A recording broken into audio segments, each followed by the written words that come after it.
So, guys, this is a podcast where we tell you everything according to us.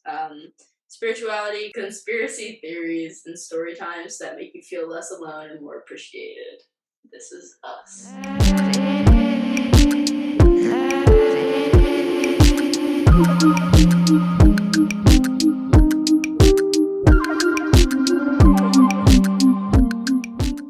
Dad's helped me in the morning when I'm trying to ground myself in the reality. I think because it makes me focus really hard on my body. So I'm like, so like when I come back, I'm like, I'm in my body. What? Okay. That's a theory I've been like running on because I've noticed a pattern in how well it works. And grounding you and just bringing you into your body. Yeah, like when I first wake up. When I first wake up, it's such a weird it's literally like, you know how they say that whole like conspiracy that it's like, imagine if like whatever you die, you actually just wake up and you're like an alien that was like dreaming or on a trip or something. Mm-hmm. That's what waking up in the morning feels like to me every single morning. I only feel that way if I dream like, I guess like how involved I am in the dream world. That's fair. I won't say all the time, but most of the time that is how it feels. Which is why like when I first woke up and he was asking shit about like the gas, I was like, I don't even remember having a car. I did not have a car in my dream. I'm like, you don't understand. Like I for the past however long I've been alive in this dream, I did not have a vehicle. So when I came to, I forgot this reality was real until I woke up and had to be reminded that this was the real reality. Which is why I believe that theory so much. That when we die, we probably are just like waking up somewhere else.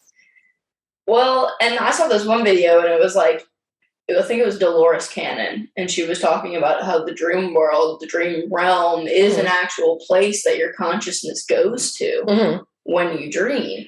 So when because think about it, we're these all conscious like beings with all of this knowledge and like when our human bodies go to sleep, our consciousness would get so bored just sitting there for 8 hours just sleeping. It's like, let me go have fun in a dream world. Yeah, I was like, even when I was on the way here, I don't know what made me think, but I guess because I was trying to think, I was like watching this thing about dreams on the way here. This like monk was like talking about it being like a bridge to different like realities or whatever. And when I was watching it though, I was like, I was like, what is the dream realm on like a really base level? And like it was like take away like timeline, like jumping like things that people talk about as well, like take that away and just like view it as like a really simple like what could it be? And I'm like, it's really like dreaming is when you actually are supposed to I think one of the only times you're really supposed to be in your mind's realm. Because I feel like your dream is your mind's realm. So when you're awake, you're supposed to be in this realm, and when you're asleep, you're supposed to be in your mind's realm. And your awareness, you are watching both realms and making them coherent. Which is why when they get severely outbalanced, I think that's where issues come in. Which is, I think I'm starting to think that's like when you're giving one more, like when you're not making it how it's supposed to be, like you're living excessively in one and not in the other. People that just live in their heads, walking around. Doing things, either living in the past or it's like how I remember like most of my fucking life. So it's like I definitely feel like that's the theory. So I'm like, I feel like that's why like it's a very interesting theory. It's like right. I like that. But then it also like would make sense to me like if the timeline like thing of like with all the like potential like realities out there and stuff. It would like kind of make sense if it is just another like your mind's realm and you were the awareness, like you can go to another mind's realm and view it because you were just the awareness after all. Right. So you could wake up in that mind's realm compared to the one you came in.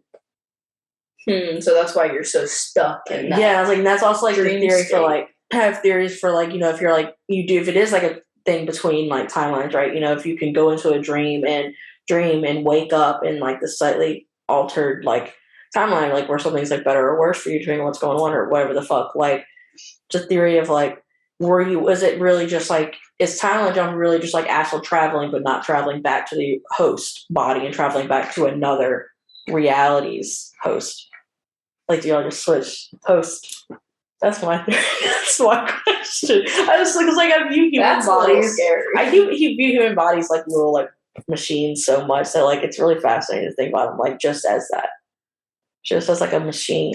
It essentially is. It's a biological machine. It's a biological I like calling machine. it meat soup more. It makes it more fun. It does make it sound funnier. I like biological machine because it makes me feel like a robot.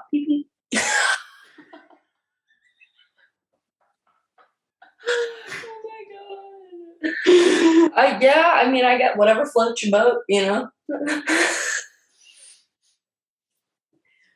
It makes you feel more like technical, more like beep, beep, beep. It makes me feel like a time traveler. Because I like to pretend it's a biological machine that's a time machine. So that's why it's a biological time machine is what I call it. So AI, but with consciousness. Yeah. I say the body is just a biological time machine.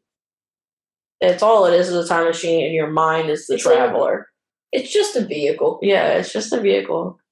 To get us from point A to B. Made of organic things compared to like. See, I guess that's what makes it tricky for me to think about it as like a machine and stuff. Because of all of the effects. I will say the reason why it's so easy for me to consider it as a machine, other than the fact that I have such like pattern recognition, obviously. I think it might be the opposite. Yeah, I was like, the pattern recognition really helps where I'm like, scientifically, I've studied the body and I understand that it works just like a machine. Well, yeah. And so it's just, so that's what makes it fascinating, where I'm just like, wow, the whole body runs like a machine. It really is. It's the mind that does not run like a machine. The mind, in ways it does, but that's facts. The mind is a different, I would say the mind's a different creature like the body. So like the mind, yeah, it is. It's habit forming, but it's not like a machine like the body. The body has functions and it just does those functions. Right. That's what it does. Right. The mind's like it picks up habits, but you can change those habits. You can retrain the habits. Whereas like I can't tell my it's a lot harder to train your body. I couldn't tell my gallbladder to just stop. I had to get that bitch out. You know, that's okay. It's just like point proven. Yeah. We are machines. In weird ways. We're machines with a consciousness. That's crazy. It is weird. Anyways, back to dreams. I don't even know how we got off topic. It was probably me. You know? Knowing me, it was me. Dreams. Do you lucid dream? No, but I've tried. I've been scared of astral projection and lucid dreaming, stuff like that. It just kind of always, really, I think it's undoing a lot of religious trauma and like, don't judge me, but the movie Insidious really freaked me out. That's valid. Like, it genuinely, I had to sleep on the couch next to my mom that night. How old were you? Young teen. Well, why'd you watch it then? That's your fault. That's the error. Your mama should have let you watch that. I'm pretty sure somebody put it on while we were on a road trip and we were watching it in the car. And like, I don't know. Yeah, it just really fucked your mind. I think I watched it. I was just scared that I could dream like that and go into the astral realm and get stuck there. Yeah. And so like, I'm literally like, I'm probably like 12 or 13, clutching a rosary, not able to sleep. It's so cringy. It's the rosary for me. She said the young lesbian prayed to God. So cringe. Anyways, so Insidious freaked me out. So I've always been kind of like freaked out by lucid dreaming and the astral projection thing. But real recently, like a few months ago, I was like, okay, I'm not afraid of this anymore. Mm-hmm. I've seen enough videos. I've learned enough information that this actually sounds really cool and I want to be able to do it. So right now, I'm making the conscious decision that, I'll astral travel, project, whatever. I'll be able to do that. And like, I've laid in 2 different meditation sessions where, it was not necessarily the goal was to lucid dream or astral project or anything like that, but I did want to like leave my body so I don't know, like 2 months ago, we went to visit some of my family up in Lake Charles, and like in the middle of the night, like I jumped so hard that I woke myself and Brittany up, and she was like, "Are you okay?" And I was like,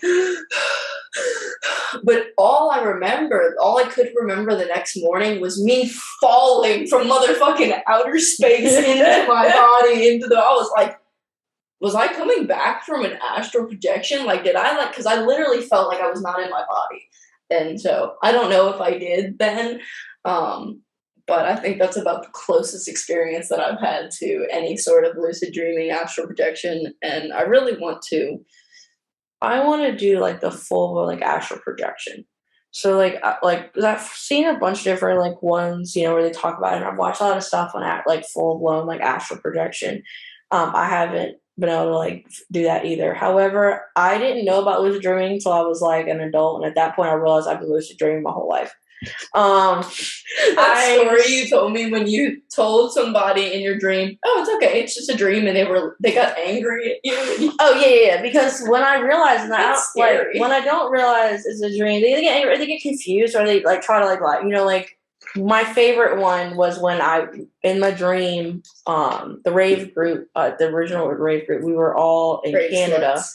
Okay. We were in Canada at a rave for whatever reason, and at the time, it was just like it was all of us. Sam wasn't there. Me and Sam were in a relationship in real life, but like in the dream, he wasn't there at first. And so we were all like doing our thing. We're in Canada. We're having a great time. And then Sam shows up, but Sam was like Alan's friend, and like we had never met in a dream.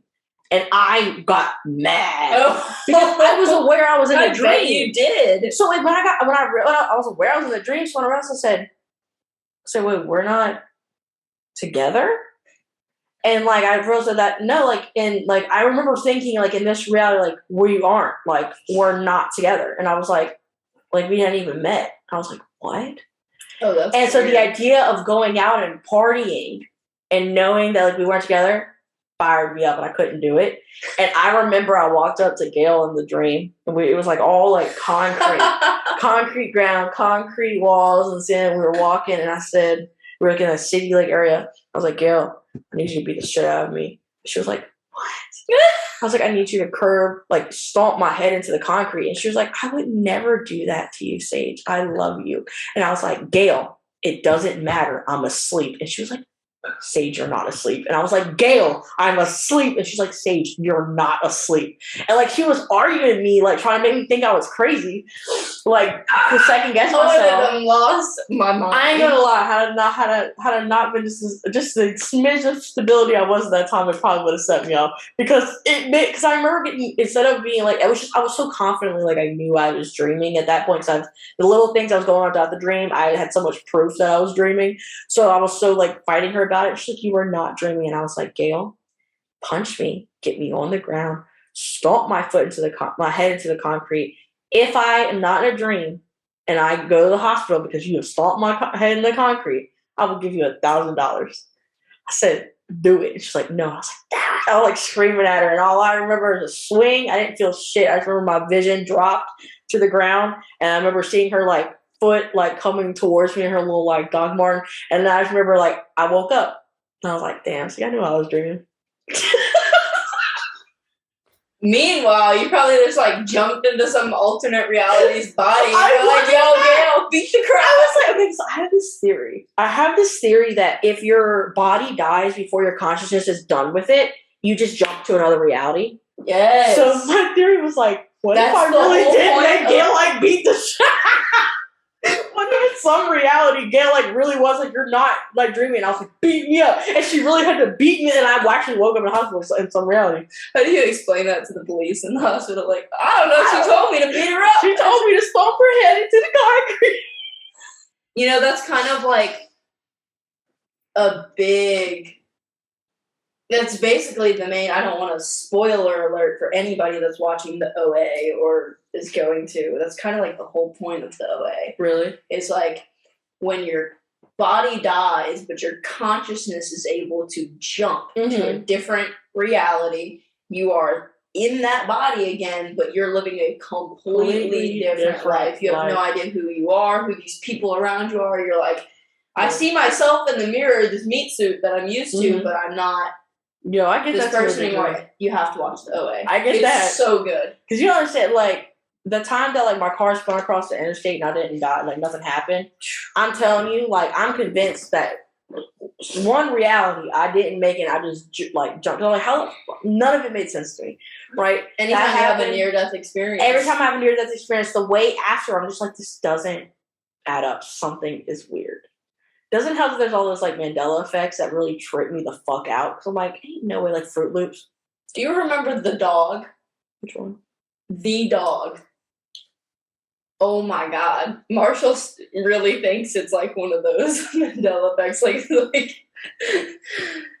I can't even explain it. It was like such a short brief, and it was like these stickers and like stuffed animals, and it would be a bunch of different dogs, but they all just had giant heads and real bodies. And they were just called the dog. If I saw him, I'm like, if anybody listening to this remembers the dog, please comment. Sure. Let me know. See, when I was making the cereal bars the other day, I had to get Fruit Loops, and it really fucked me up. I swear Fruit Loops was not spelled like that. Like, I'm really fucked up on this. I swear on my life, it was never F-R-O-O-T. What? I swear on my life, it was Fruit Loops.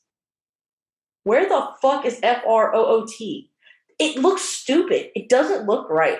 I looked at the store. I said, "This looks like someone like made a knockoff Fruit Loops." No, I honestly don't remember. Like I can't. It trips me. There's so many that trip me. Like, but there are other things that I've noticed that with. I just can't think of them right now.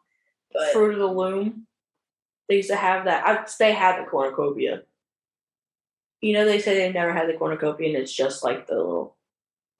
What is cornucopia? Let me show you. I think I've seen the picture before, like what you're referencing, but for some reason cannot call it to mind. Like the little fruit cluster of fruit. I don't know how to spell that word. I love how you're Googling it right now. You're like, I have to look this up. Yeah, because it trips me the fuck out. Oh, of course they spell fruit the correct way. Never mind, my bad. I spelled it. I thought it was spelled like Fruit Loops now. Ah! It's not. No, you didn't. I know that's not how you spell cornucopia. Corpua. Okay. This is what it is. This is what I remember. Dude, they definitely had the basket. They said they didn't. That's a lie. They say they've never had the cornucopia. Well, we somehow at some point shifted into it. That's what I said. I'm like, that's a fucking lie. We had the cornucopia. It never was just fruit. Just sitting there all naked. No. That doesn't make sense. Right. It makes me so mad. I truly don't understand. Me either, because I'm like, dude, I used to think people were crazy for that, but I believe it. So I wonder if people can, like, die in their sleep and then, like, their consciousness in the dream world just kind of, like... Well, I've wondered, like, if I, in the theory of, like, you know, you can, like, jump timelines, right? What if you jump timeline and it kills you in your sleep in that reality? There's so many possibilities. I love them. Wow. You're both alive and dead at the same time, like, as your ego. Like, your identity in this world is alive and dead at the exact same moment. You're only experiencing the alive one because you're choosing to. It's so fucking weird. Well, because you're in that, I guess, 3D perspective. Yeah. Like, I saw something before that said, like, you live until your consciousness decides to, like, die. So I'm like, okay, that's a theory. Like, what if, like, you know, when your consciousness is, like your life just kind of continues on, it feels, because there's no time. So we have a concept of time, but time doesn't actually exist. Right. So it's like, you know, both what feels like 100 years to a human is thousands of years to some others. Right. So it's like, to them, we live thousands and thousands of years. Oh my God. But to us, we're like, we don't live long at all. Right. So it's like, none of it really, so trippy. I saw this interesting video that really explained the concept of, like, how time doesn't exist, but it does exist in this 3D. Yeah. So, like, picture you have an apple. So, like, I don't know if you've seen this video, but you have an apple and you are the apple. So right. you're discovering yourself, and you're like, okay, so I'm a stem. You know, I've got this stem, and but I've got this stuff enclosing me and wrapping me, and so it's skin. So I'm a little bit of stem and mostly skin. Oh, but actually discovers itself even deeper, and I've got all this, you know, fruit filling on the inside. So I am a little bit of stem, a little bit of skin, but mostly this apple filling. But oh wait, we get to the inside, and we've got seeds, and Right. we've got all this, and then it finally gets to the bottom, and it's like, oh my god, like I don't exist anymore. But no, the apple existed and did exist the entire time. It was just taking all that time to discover itself. Yeah. And so it's like when we, I guess, discover ourselves in like the full form or whatever, that's like when we die, but we still exist. I don't know. It's so hard to explain. I wish I could pull up this video. It kind of reminded me, I don't know if this is exactly the same track you're going, but it kind of reminded me of like, yes, like that's like you eventually discover something, whatever, like it's all the same at the same time. But also kind of like I feel like a bit of spiritual enlightenment is having that realization while you're still alive. So you realize that you are nothing, and your ego dies because you realize that it doesn't exist. It's something that you made up. It's a character you made up. It is nothing outside of a character, right? Because it's not who you actually are. And then experiencing it for what it really is, everything and nothing at the same time. I feel like that's like people always are like, what happens after the wake up moment? What happens after the spiritual enlightenment? I'm just like, you live. You actually live for the first time. You literally live life in its fullest. Like life has been so beautiful lately because like every day I just wake up and I'm like, all right, it's a new day. It's a new opportunity to make decisions and stuff that's going to negatively or positively impact my life and like what I'm doing. And I don't know, I've just been going with the flow and not focusing too much on the future while, I was telling someone I was talking to on the phone last night, like, when you truly believe in the universe, I understand why everyone says you come across as bad shit, because I know I come across as bad shit. Oh my god, I'm sure I sound so crazy to some people, but then there's people and I'm like, do you think aliens exist? And they're like, yes, and I'm like, all right, I know I vibe with you. Yeah, like, because I literally was telling someone last night, I was talking about, like, car insurance or whatever. They're like, how are you going to get where you at right now to what you need? I'm like, I don't know. I just know I will. Like, what do you mean? I'm like, because I have on my counter that my bills will be paid on time, and it always is, and I know I'll figure it out. Worrying, dude. Yeah, that's something I don't really do anymore. I was like, do I have brief moments where like the human in me like gets stressed? Yeah. It's like, but then I just go, I don't know how I'll do it, but I know that the universe will help me figure it out. Right. You just have to trust and like. I have a friendship with my higher self, and I trust myself now. Same. Oh my gosh, and I think that's such a big issue is people don't trust themselves. Like they're like, oh yeah, I know what's best for me, and I'm like, but do you? Because you literally don't even trust yourself enough to make a decision and be firm in it. Like, I feel like what's like, it's like, obviously I have to say I literally always use a Sims reference to help, but I don't know how to explain outside of that. It's like when you're starting out life, you are the sim and you feel like someone is making these clicks. And you're like, I don't have control. I don't have this and that. And then I feel like the spiritual enlightenment is realizing like, oh my God, I'm so dumb. I am the one making the clicks. I just am viewing it through the first person view and thinking it's real. Yep. And so then you're like, oh shit. So then once you build a relationship with yourself, you're like, look, I don't know, but I know that I know what I'm doing. I'm going to click the right things and it's going to happen. Exactly. And it's like, blind belief, but it just works. It's like the TikTok that's been going around, like, be delusional. I tell people that all the time. Be delusional. Bro, I hate it. I hate when people, you gotta be realistic, and I'm like, no! There's no such thing as fucking realistic anyways. Like, nothing's really real. So, what the fuck do you mean? Like, saying you have to be realistic all the time is literally bullshit. Brittany says that all the time. She's like, no, I have to be realistic. And I'm like, all right, do your thing. You know, I'm like, Sam's that way. He's like, I be realistic, like, logical, realistic, and I'm like, in my head, I'm like, nothing is real. We're on a floating rock. But you have to let people come upon their own. And like, I get it because I was the exact same way. Exactly. I was that way until 22, 23, 24. So I'm like, I totally get it because I was that way. I get it. I do. But what I'm telling you is, it's easier to be delusional. It is easier to be And delusional I'm telling you, because a lifetime of 20-something years of doing everything to be realistic, logical, and do what I thought I needed to do didn't hit. it got you a burnout. It got me burnt out, depressed, and not want to do this shit. What did being And paranoid is goddamn yes, hell. so paranoid. You know what being delusional gets me? Outside talking to trees and giving them hugs. What do I get? You feel Scientifically, good. I get grounded by the fucking ground. So what? And you get oxygen. It's nice oxygen. You Clear. breathe some carbon There's some dioxide. oxygen. Like, me being delusional isn't hurting anyone. It's only helping me. So it's like, choose your delusions wisely. But you know, like choose your delusions wisely. yeah, I mean, one time I thought I was a Rougarou, as you said before. So like, that wasn't the best, delusion. I thought I was gonna have to run away.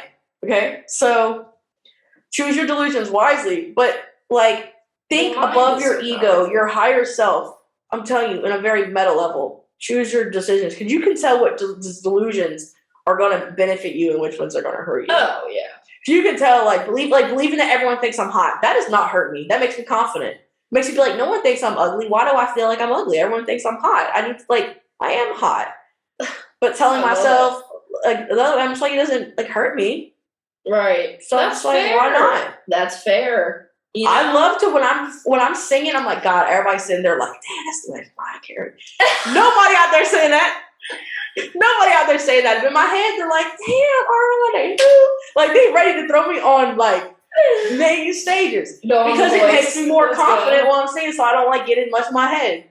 Yeah, that's fair though. Choose the correct. Everyone's delusional. Because it's really everyone has a bit of delusion, so choose on what you choose the right ones. Yeah, you create your reality based on outside stimuli and things that you're seeing and experiencing, but every single person experiences it in their own way because it's something. I watched a video on this the other day. It's an actual chemical response inside of your body and brain that's happening when you're watching something to where you're interpreting it one certain way, but you could have 4 people watch the exact same thing and not a single one of them will describe it the same way. It's proof in science that everyone could be watching something, but no one has the true perspective because they weren't the thing doing it.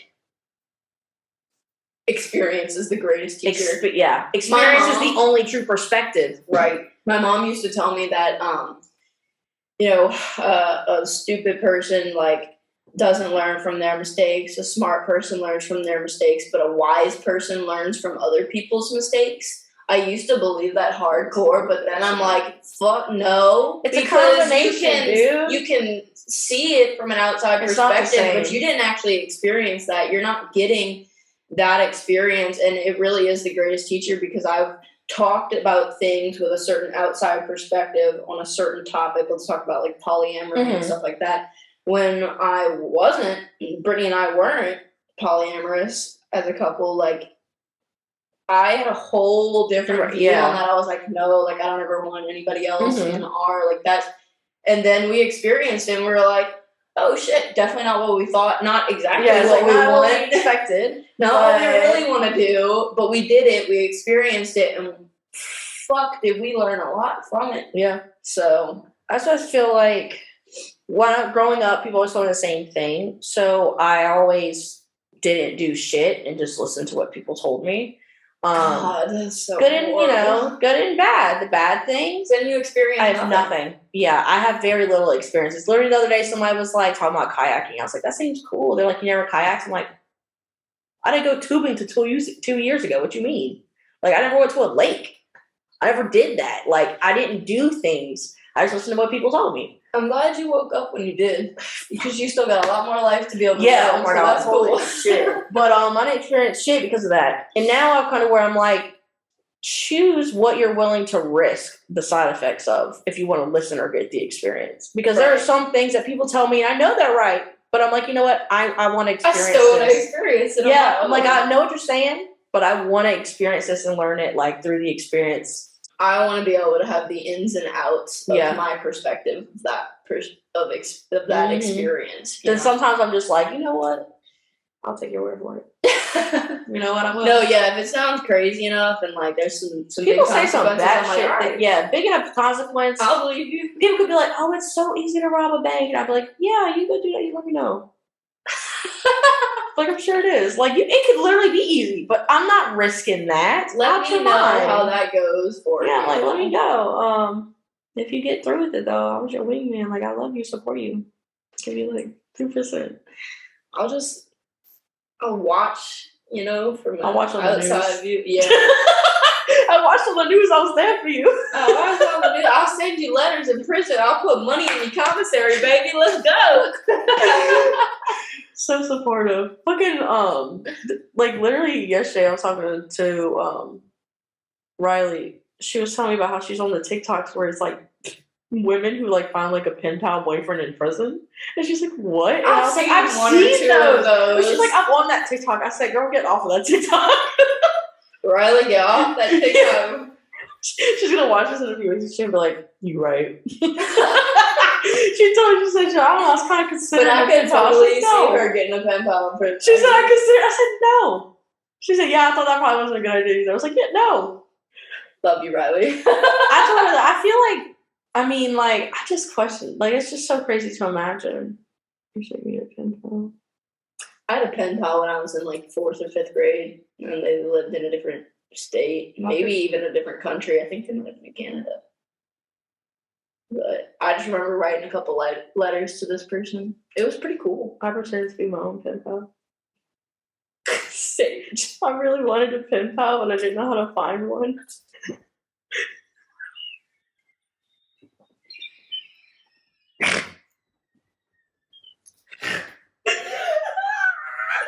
Like, I had a fake, like, pen pal.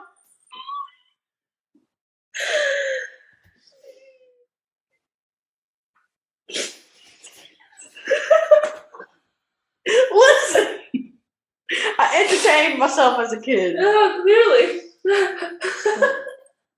I was on many fake interviews, on many shows, did many concerts. Me and Marshall had our own TV show called The Dangerous Show.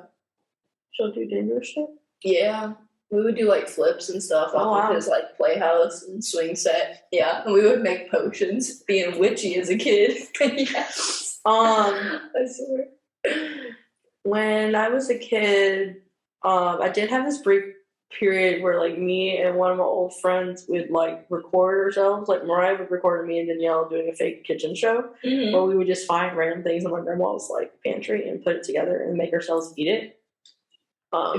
Yeah, you want another word for this? Is something I'm going to air out. This was because it doesn't really embarrass me because I don't really have a memory of it. It was so long ago.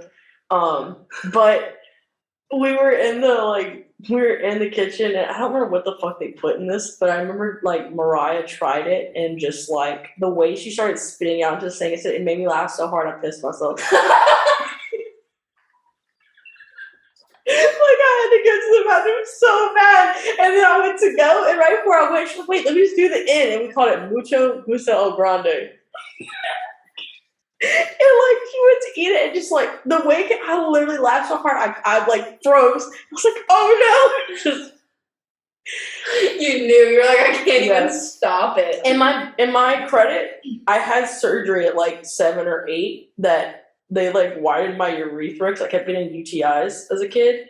So it makes it hard for me to hold my bladder. So I was like 11, so I was a few years post-op. I could not control that shit. When I had to pee, I said, oh.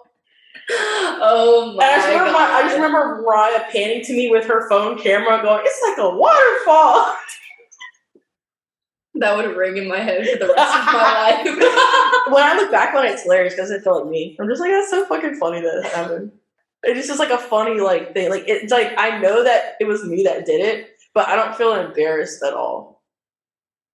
That's funny. Embarrassment's an interesting feeling. I get embarrassed in the moment, but it's really rare that the embarrassment lasts longer than, like, 10 minutes or so. Like, after it happens, once the original embarrassment fades, after that, I usually find it funny. Because I start looking at it from, like, a different view. But, like, when I first know it, I'm like, that's embarrassing. But after, when I reflect back, it doesn't usually embarrass me. Yeah, I feel like that is easier for you because you can't see things. Yeah, I can't see myself pissing myself, you know? See, I'm over here and I'm like literally picturing little you in your grandma's kitchen. Just pissing myself right by her pantry for her. Oh my god. That's better because I was picturing you over by the No, McDonald's. I was right there by the pantry. I was so far from the bathroom. And then I had to run with like fucking just dragging pee everywhere, running down the hall, all the way down the hall to the bathroom. That sounds horrible. I would have stayed in one spot. Be like, look, it's easier to clean it up. Well, I peed in one spot because I couldn't stop it once it began. And then you just. And then I ran, but like I think I was in like slippers. I just remember it like I just Stop. Stop. She's like, I'm visualizing it. I'm visualizing it. I don't think anybody else. I forget. Oh my god. I just can't believe you really thought that. Is that why people can't talk about gross things when they're eating? Yes! Oh my god. I never understood that. Bruh. Because I'm like, for the most part, like it's some very specific things that would really make me not like. I can talk about anything while eating. I can see why it's easy for you to fall asleep too, though. Oh yeah, because it's black. I gotta shut my mind up. So as long as I get my mind to go in, out, to like breathe, I can sleep because it's dark and quiet. See, I was trying to go to sleep last night and I just kept thinking about chocolate-covered waffle cones. And I was like, damn, chocolate. That's fair. But that's where a lot of my insomnia would come from, because I would just be watching a movie in my head. That's also why I don't like falling asleep with the TV on. It's hard for me to fall asleep with the TV on. Like exactly. So it's like a TV in my head without the TV. The movies and my mind doesn't shut. You're just like, I don't even want to know what that's like. It's like part of me is mad that in this life I'll never experience it. So like I'll never remember.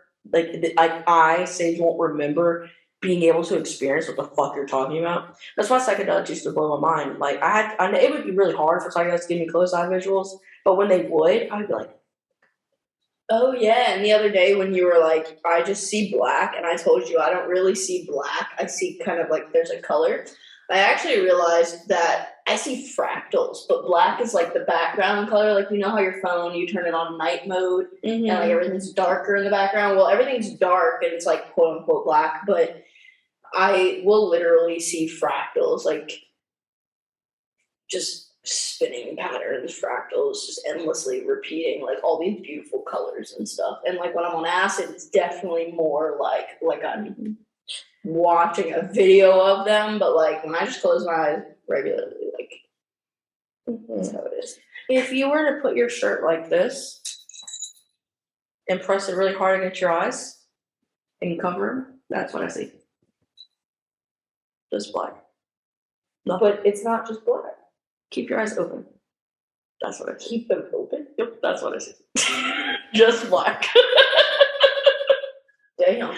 That's dark. It's just black. Like I just can't fathom seeing anything at all.